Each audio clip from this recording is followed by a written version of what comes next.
State Golf Podcast. I'm your host, Sean Mulia. Today's topic is every golf course I played in the month of November 2024. I played 5 different golf courses, and I'm looking forward to sharing 2 good things and 1 bad thing from each of those rounds. If you're listening to this on Spotify or any audio podcast only format, this is also on YouTube. If you'd like to see some clips and pictures of each golf course, they will be on YouTube, so you can head on over there. If you'd like to read my full reviews of these golf courses, you can go to baystategolf.beehive.com, and you can get them all there. If you are a supporter or founder of the newsletter and Bay State Golf, you get some additional thoughts, some extra pictures, and some stories or anecdotes from my rounds, depending on kind of what came up. Do a little bit of a deep dive into the Ould Newbury routing in that one as well, which is the last course I played in November. I hope it's not the last course I play in 2024, but the weather doesn't look great around here in early December. So let's get into it. Let's talk about the 5 golf courses I played. I'm just going to rip off the 5 that I played and give you a sense of what they are. I played Winchester Country Club. I played Whaling City Golf Course. I played Ponkapoag Golf Course. I played Plymouth Country Club. And I wrapped up the month, as I said, at Ould Newbury Golf Course. 2 of these golf courses were new to me on the quest to play every course in Massachusetts. Ould Newbury was course 140 out of the 350-ish in the state. And the other one I played for a first time in my quest was Whaling City, and that was course 141. You can also go to Instagram and read my shorter reviews on there as well, baystate_golf. So let's get into it. Let's talk about Winchester Country Club. I played it the day after Halloween. It was 75 degrees, incredible weather. I was in shorts and a t-shirt or a polo shirt, short sleeves, wildly warm and really great. And I've played Winchester a few times now. I had never played it before 2020. I think this was my 3rd time playing it. Every time I play it, I like it a little bit more, find some other stuff, other things that I appreciate about the golf course. It's a Donald Ross. The closing stretch here is really, really strong. And that's really holes 15, 16, 17, 18. That's not to besmirch the 14th hole, which is a good par 3. But 15, 16, 17, 18 are all par 4s. They are all tough holes, tough driving holes. You've got 15 with out of bounds in the road along the right side of the hole. If you miss left, you're kind of in some trees, and you've got a lot of work to do to try to make par from over there. 16 is a kind of a tricky tee shot. If you've never played Winchester before, or you pick up the wrong line off the tee, you could end up in a tricky spot. Just a really good hole. The green is pretty severe, and you can get yourself into trouble there. They've even, as a club, gotten themselves into some trouble there, just with regards to when the greens get too fast. They've almost lost most pin positions on that green. It's a downhill second shot into this kind of cool little part of the property there. And then 17 is another strong hole. Long drivers, you get a little bit of wind, you can have just a little wedge or almost drive the green. And then 18 is one of the best closing holes in the state, bar none. Really tough, really strong. The green is huge. It's one of those holes where you kind of breathe a sigh of relief if you're anywhere up near the green, on the green, and then you've got to putt the green. We played in some really strong wind, even though it was warm. I hit driver 3-wood and managed to get it onto the back of the green, and my 2-putt was not an easy 2-putt. It's just a really, really good hole. A par there makes whatever you're drinking at the 19th hole taste a whole lot better. So that's the good. One of the things that I'm not crazy about there, I think this is a kind of a general universal feeling. Anyone who's played Winchester Country Club, the first hole is just a kind of a downer of a way to start the round. My 3 times I've been able to play it, lucky enough to play it, I think I've hit 3 different clubs off the tee, maybe a sign of how things have changed over the last couple of years with amateur golfers and just how people are attacking different holes. We hit driver this time. The first time I hit kind of long iron. I might have hit a hybrid the second time. It's a dogleg right, kind of just winds slowly around the right to the right. There's some bunkers you aim at if you just want to lay up in front of them and have like a 9 iron in. I wouldn't say it's a nothing hole, but it's just not a good hole. The story goes that the green where it is now is not where it started, and it was initially up and the hole almost played straight uphill without any sort of dog leg. And someone in the kind of early years of the golf course, a member was climbing the hill to get up to the green and actually had a heart attack and died. And the membership thought it might be too taxing a walk for too many of the members. And they were worried about it maybe happening again, or they just didn't like the juju that it had created. And they actually had Donald Ross come back and build this green that still exists now. And there's some chatter that they might move it back to what it used to be and retrofit the hole, but we'll see if that actually happens. Just not a great hole to start on. Overall, I think the opening holes, the course really gets started on the 6th hole, but the first hole is definitely the weakest, just a pretty low, just as far as the quality of the first hole compared to the other 17. It's a pretty big gap in my opinion, and I'm not alone in that opinion. And then the last piece that I really just appreciate and like about playing golf at Winchester is views and the sense of place that you have when you're there, and playing especially through 8, 9, and 10. Those 3 holes kind of play adjacent to each other, parallel to each other, up and down, and just taking a moment when you're in those couple holes to look around. You're in kind of this basin of the routing. You can kind of see a lot of the golf course. If you get to the back of 10 and you look back down 10, kind of towards 8, you can start to see a little bit of the Boston skyline. You can also see it from the 14th tee, the par 3. So just some little spots that just offer a view of the golf course, a view of where you are in the state. You are so close to the city, and I really appreciate that about Winchester. Whaling City was the 2nd golf course. It is in New Bedford. It is a public golf course. It was one that, as far as good, the first good thing, it just exceeded my expectations. My expectations were, to be frank, pretty low. I didn't really know a lot about Whaling City. I had heard some people who were not crazy about it, don't really like it, and I thought it was a pretty good golf course.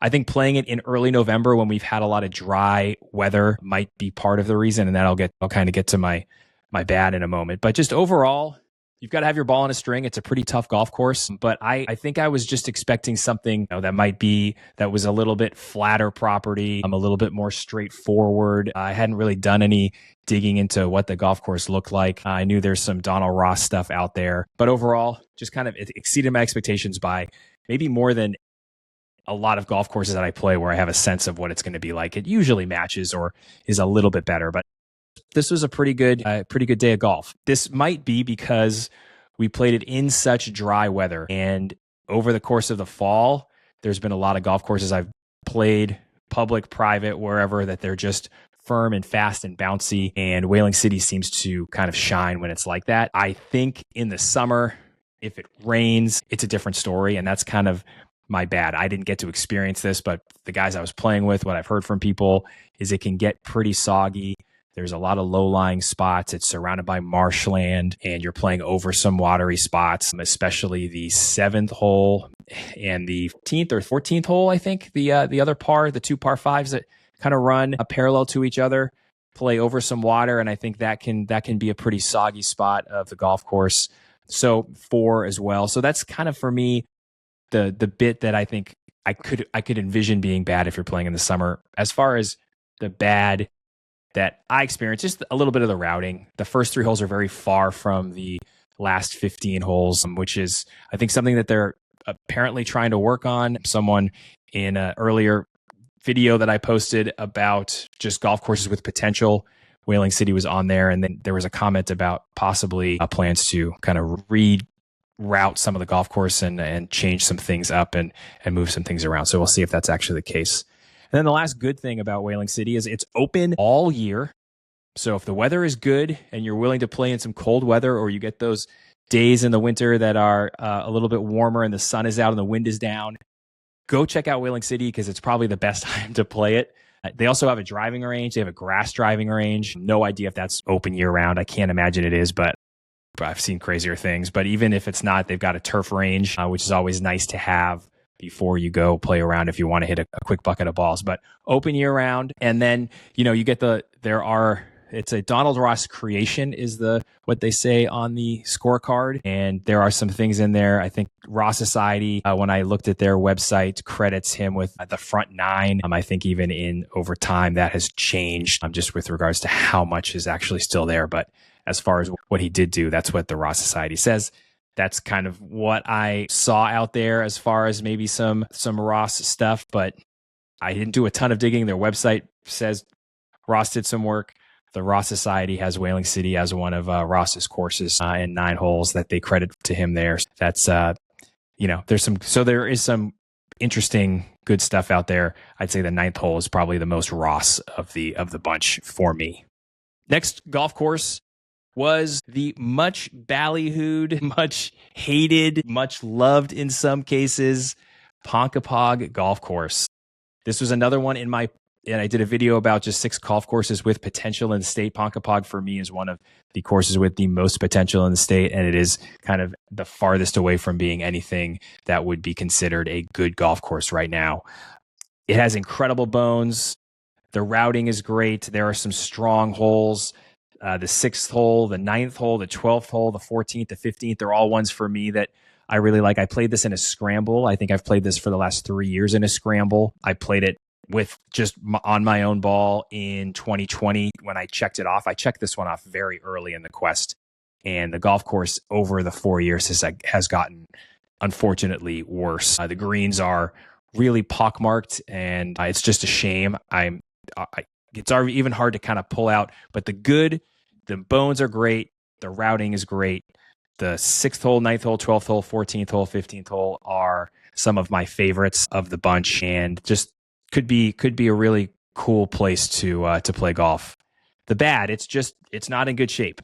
It's nearly unplayable in some spots. It doesn't need greens running at a 12, but it needs greens running at an 8 or a 9. There are greens with, almost bunker sand pits in them.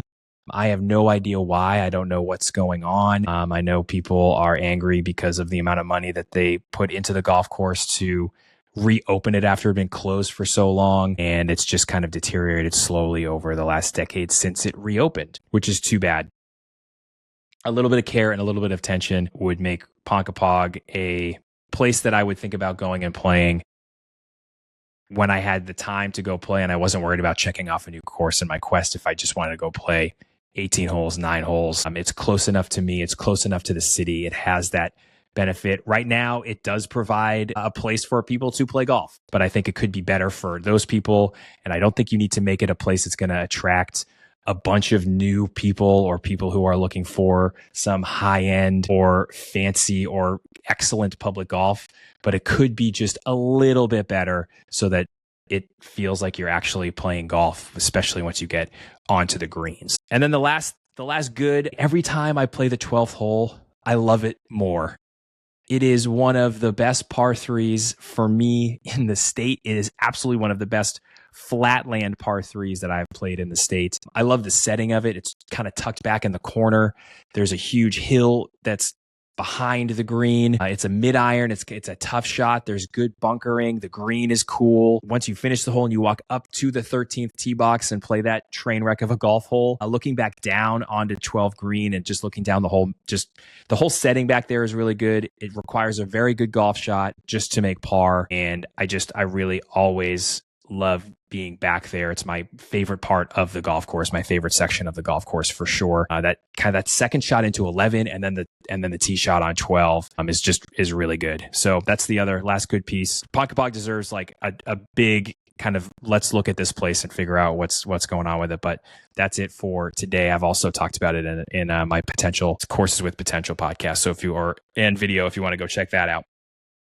Plymouth Country Club, I played the very next day. Very interesting dichotomy to play Ponkapoag on a Saturday and then I get invited to play Plymouth Country Club. Another place I've played a few times since I started the quest. I have befriended a member, Jed, Poor Man's Golf Guide. You should go check him out on Instagram. He does some great stuff, does some great photography. He's the historian over at Plymouth. I've had him on this podcast, and that's how we struck up a friendship. And he is just very kind and brings me out about once a year. And I also will go and cover the Hornblower, which is a great event in June. If you'd like to see Plymouth Country Club, without golf clubs, that's a good time to go see it. The tournament's always in early June. The best amateurs in Massachusetts and the region play in this tournament. Michael Thorpe Bjornsson played in it when he was in high school. James Amai, who just graduated from Northwestern and is now a pro, played in it and won it. Matt Parziali, like, this is an excellent, excellent field. You can show up, you can walk the golf course, you can check it out.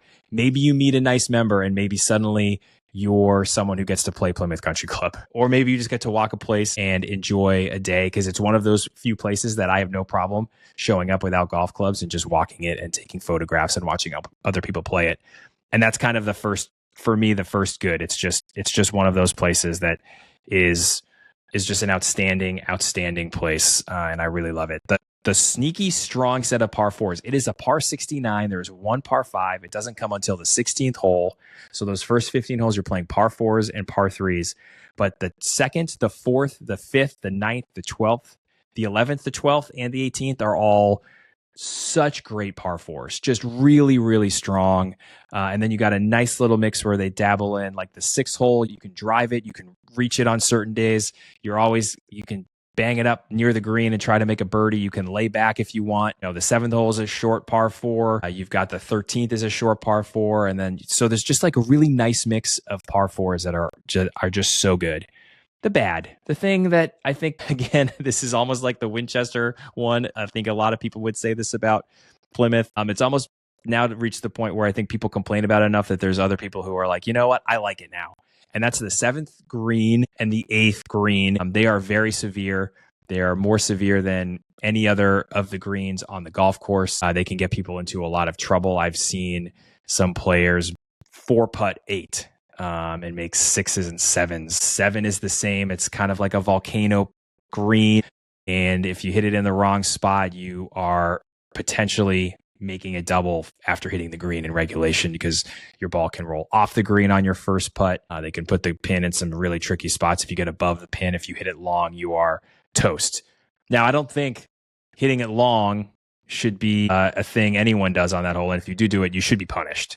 But if you hit it on the green, if you hit it below the hole and then you putt it up and it rolls all the way back to your feet or past you, like, that becomes a little bit of a struggle for me, as far as just if it's and that for me is the part that I don't love about Plymouth. The 7th green, the 8th green. The 8th is a short par 3. The setting over there is really good, but those two greens, I just wish they were a little bit softer, maybe a little bit slower. Then the final good, 11 and 12 as back-to-back par 4s are some of the best you will find, I think, in the state. 11 is just kind of rollicking hole that plays over some great land, and you slowly climb, and then you get to the 12th tee and you're hitting this drive downhill. It's a long par 4. You've got some space out to the right, but kind of the shorter you hit it or the more right you stay, just it becomes a really long second shot as well. Just two really, really good par 4s back to back to start the back 9. 10 is a very good par 3 as well. And finally, Ould Newbury in Newbury, Mass. The only semi-private, semi-public golf course I played in November. One of the more interesting kind of dynamics as far as how they handle public golf. The way they have always done it, as far as I know, is the public is allowed to play Monday, Tuesday, Wednesday, Thursday, but only after 12 noon. So memberships get to play. Membership gets tee times priority and gets the place to themselves as a private golfer from Monday morning all the way to Thursday morning. And then weekends is completely private. So the dynamic there is interesting. You know, you could be a member and have like an 11 a.m. tee time on a Monday and you want to play 18, you might make the turn. And then you're kind of suddenly going from playing a private golf course to playing a public golf course, which is kind of funny. Next year, they are squeezing the public times and are only doing it on Monday, Tuesday, Wednesday. So from Thursday to Sunday, it is completely a private golf course. I think they've just had enough success. They've grown enough that's how they're doing it. So that's just kind of, it's a place I would say worth checking out. It doesn't feel super private, but they've got kind of a nice little clubhouse and a good bar, good porch to hang out and watch golf afterwards. So if you want some afternoon golf and you live up in that area, it's like a 40-minute drive from the north side of Boston as well, if you time it right and you don't get stuck on Route 1. But it's a cool place. Good here. There's some seriously cool land for 9 holes of golf. Standing on the putting green, there's a porch on the back of the clubhouse, and it's just, there's some good, you're playing uphill, you're playing downhill. It's not flat land. The greens, you're playing, hitting some shots or false fronts. The balls could roll 20, 30 yards back towards you. So you're just standing up there, you're like, oh, this is going to be kind of a fun, entertaining round of golf. I'm going to have to hit some good golf shots. It's got some Cape Ann, which I love as well, kind of energy to it, but almost dialed up a little bit as far as some of the land. Cape Ann plays across a fair amount of flat land. You get some big holes like 3 and 4 that play up and down, but this has a little bit more of that. And I thought that was really good and another kind of pleasant surprise, a place I didn't really know what to expect from. People have been telling me to go play it.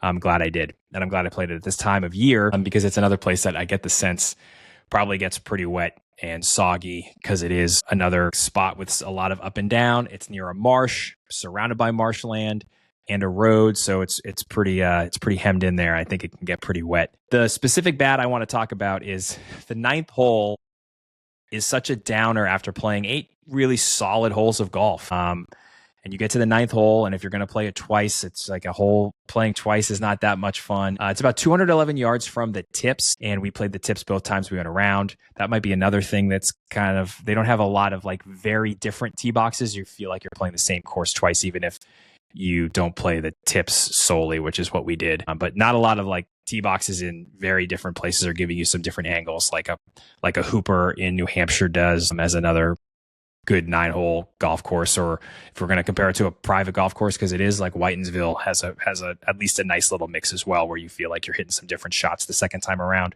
But the 9th hole is 211 yards. It's uphill. The green is very close to the parking lot. The green is somewhat close to the clubhouse. And I laugh because my first tee shot actually hit the basement part of the clubhouse. The second green is also in line with the clubhouse. So if you are up there and I hit 3-wood because the wind was blowing. It was 48 degrees. It's an uphill shot, and I just tried to hit like a little 3-wood. I pulled it, hit it right over a bunch of guys on the second green, and kind of rattled around the bottom of the clubhouse and actually came back into play to the 9th hole because there's a cart path there and everything else runs down. But like the second time playing it, I hit the 3-wood again. I hit it a little farther, right closer to the green, and still I hit it out of bounds because it hit the cart path and took off. And that was how I played the 9th hole. A 4 handicap. So this isn't, coming from someone who might spray the ball a little bit. I tend to hit it pretty straight, and that hole just got in my brain, I guess. When you stand up on the porch and you look out on the golf course from the clubhouse, there are signs that say, like, be aware of stray tee shots or something of that ilk. I'll put the picture up of it. But me and Jed, who I played with, we were both figuring like, oh, that must be for people hitting into the second green, because the second green is right below the porch. And then when I hit my shot on 9, we all kind of realized like, oh, that sign might be also a warning to people, because the shots from the 9th hole coming in there would be coming in very quickly, because people are probably hitting 3-wood. They might be hitting driver. It looks like it used to be an old par 4 that got turned into a par 3 because they moved the 7th tee box back, and it just created this kind of little angle that you could potentially get hit by someone on the 7th tee if you're standing on the 9th tee. So they moved it up, because it definitely has some par 4 energy to it, as far as just the way the fairway and the way the land moves, that you would just hit a tee shot to the bottom of the hill and then hit a wedge up. But it's super close to the parking lot. Even as a par 4 hitting a wedge up there, I could see people hitting bladed wedges, me included, and creating some havoc that way and breaking windows. They have a master plan that we found sitting in the bar behind a trash can. You can take that symbolism for what you want. And it had a bunch of spots that they were going to fix. They were going to reroute the whole golf course. So instead of starting on the first hole, you start on the 3rd hole and you play 3, 4. So the 9th hole would become the 7th hole. And they're also planning on moving that green down the hill and to the right and kind of benching it into the hill instead of having it up top there, because I think it's probably more of a problem than I even realized until I played the hole twice and almost broke windows and could have hurt somebody if they were just in the wrong place at the wrong time. So just not a really good hole. That's a long explanation of that hole, but it's pretty stunningly bad. The last thing, loved the fourth hole. The fourth hole, which will be the new second hole, long par 4. You kind of have a little bit of a blind tee shot, but then as you get to your ball and you reach the kind of this little crest of mounds and humps and bumps, which Old Newbury has plenty of, which is charming. You get to see the fourth green, which is wild. And you also get a view of the fifth green and the fifth hole, which is also a really cool setting way uphill. It's kind of the highest point of the golf course, I would imagine. The clubhouse might be a little bit higher, but it's so far away that you climb it, and it looks great from that fourth fairway. Fourth hole is really good, really tough hole. A par there is always well earned, so I liked that. So those are the 5 golf courses I played. I would recommend playing 4 of the 5. I have a very hard time telling anyone to go play Ponkapoag unless you absolutely know what you're getting. And you're getting a golf course that has 9 greens that you absolutely can't putt and 9 other ones that are in pretty rough shape. And you're going to get some good routing, and you're going to be frustrated by the fact that it could be really, really good. And right now it's not, which is too bad. And I'm going to leave you at the end of this as I wrap up here. I'm going to leave you just with a clip of me walking off the 16th hole. We started the scramble on the 6th hole, so we were 10 holes in. I'm going to leave you with a little clip of me walking from 16 to 17 after trying to make a putt on the 16th hole and just how bad it was. So I'm going to leave you with that clip up before I wrap all of this up. Please just make sure you subscribe to this podcast or video if you're on YouTube. And you can find out when I post new stuff, kind of in a every other week cycle right now. I've got some stuff for the winter planned and some winter golf courses that are open that I think you should go play. So I'm starting to work on some videos there. But every other week, I'm going to post stuff, but you know exactly when I post if you subscribe. And you can also subscribe to my newsletter, which is at baystategolf.beehiiv.com. Beehive is BEEHIIV.com. Send out a free newsletter every Friday. If you want to support my work, support the time I put into doing videos like this, you can become a supporter or a founder. And that just helps me chug along and keep going. I'm making this stuff and writing and making Instagram videos and all that sort of stuff. So thank you for that. I'm going to leave you now with my little closing thoughts on Ponkapoag, walking from the 16th to the 17th hole. And thanks for listening. Thanks for subscribing. And until next week, here's a little bitching about Ponkapoag Golf Course. Got to be honest, I have not putted on greens this bad in probably all of my life. This is such a bummer when the golf course could be so good. Ponkapoag has completely deteriorated to the point where I would never tell anybody to ever come play golf here and pay money to do it. I'm playing in a charity thing with some buddies. It's one of my favorite things to do every year. 4-man, 4-club scramble. It's a blast, but these greens are horrendous and it's an embarrassment.